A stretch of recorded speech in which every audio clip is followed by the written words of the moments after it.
Funko Pops are everywhere, but the most people miss the real secret. Funko isn't really selling figures, they're selling size. They take the same character and sell it again and again at different prices, in different formats, and in different places.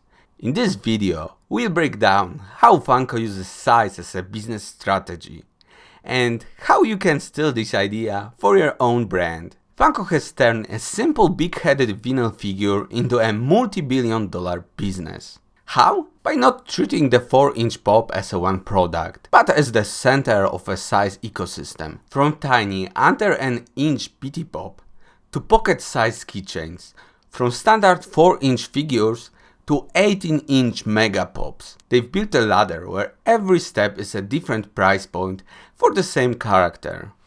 And the coolest part? You don't need vinyl figures to use this strategy. Any product-based business can copy it. Let's start with a Funko size ladder from smallest to biggest. BT Pop. BT Pop figures are tiny, under an inch vinyl micro figures.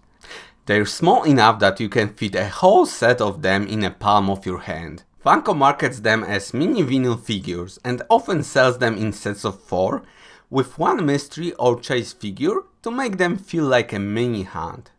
Pocket Pops are slightly bigger, around 1 to 2 inches tall. They're designed to be compact collectibles that you can carry, attach to a bag or wear as a keychain. You will find them in Funko advent calendars, tying bundles with clothing, or as special prices in product lines like Funko branded cereal. Standard Pop. This is the classic around 4 inches tall.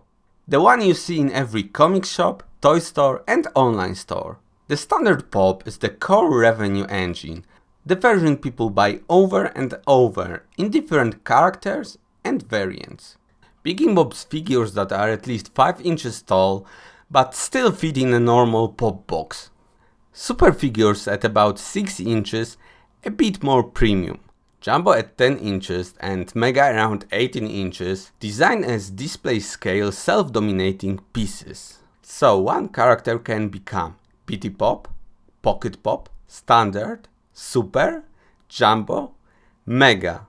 6 different stock keeping units, often at 6 different prices. From a business model point of view, this size ladder is genius because it hits 3 key goals. Higher average order value. People don't just buy one pop. They buy a standard figure, plus a mega, plus a pocket pop keychain, or a BT Pop set as a gift.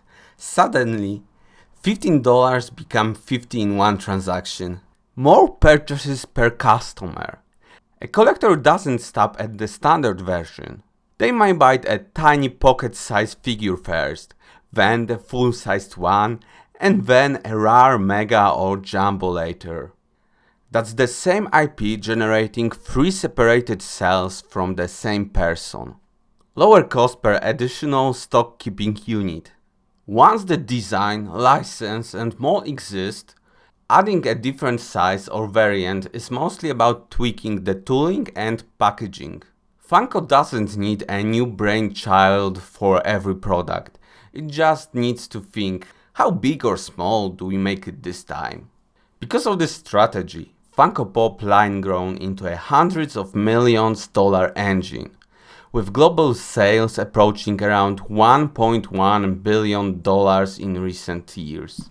Tiny Funko Pops in everyday products. Funko doesn't stop at the toy store. They push these tiny figures into everyday products to reach completely different audiences.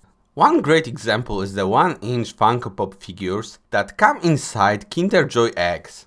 Each egg has chocolate on one side and a mini pop on the other, about 1 inch tall, with characters from franchises like DC, Harry Potter, Jurassic World and Stranger Things.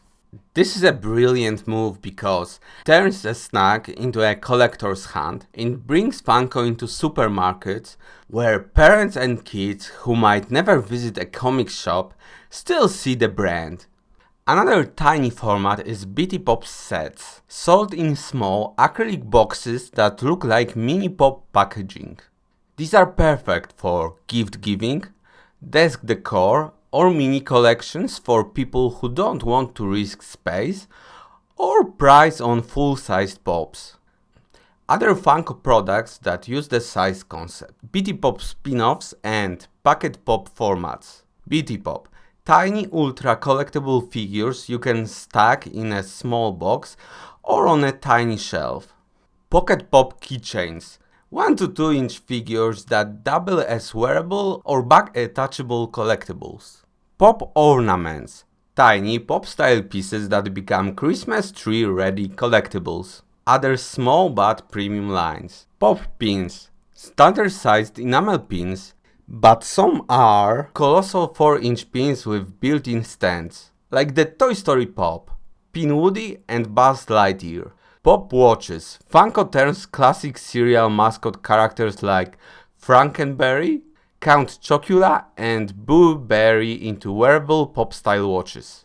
Pop sockets, Pop Pest dispensers, Pop die-cast figures, and Pop skateboard decks, all using the same character design, just in different physical forms and sizes. Bigger display pieces. Pop Deluxe: standard figures in small scenes like Pop Maleficent on a throne, or Pop Hodor holding a door.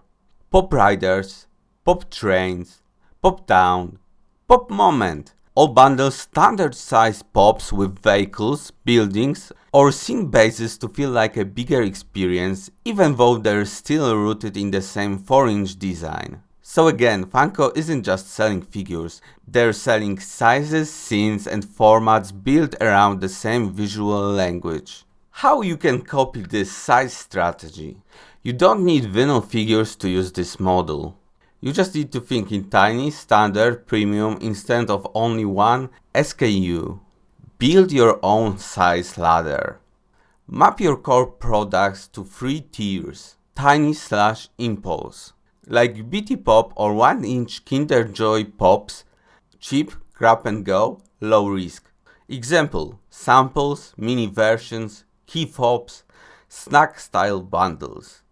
Standard: your main revenue engine version, priced for regular repeat buying. Example: the standard Funko Pop or just core product SKU. Big/premium: larger, higher margin, display scale version. Example: Mega Pop or a deluxe edition with extra packaging or extras. Use size to segment your audience. Tiny, kids, new customers, impulse buy channels like supermarkets, fast e-commerce checkout. Standard, core fans, collectors, repeat buyers.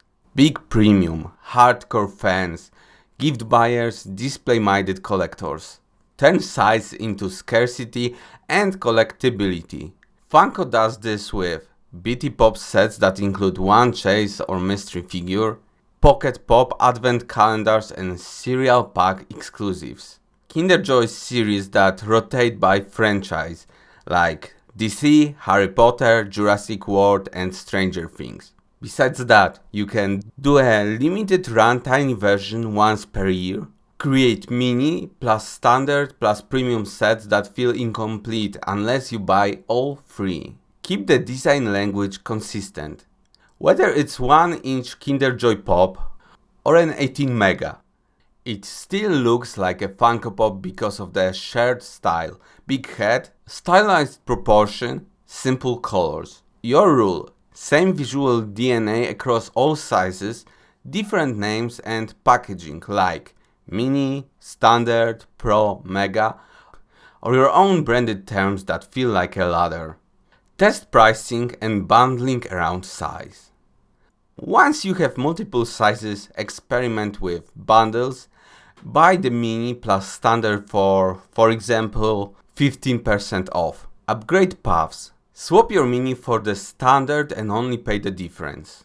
Subscription boxes or collector packs that rotate one size per month. Funko does this by releasing characters in multiple sizes and variants, so the collection always feels incomplete with just one purchase.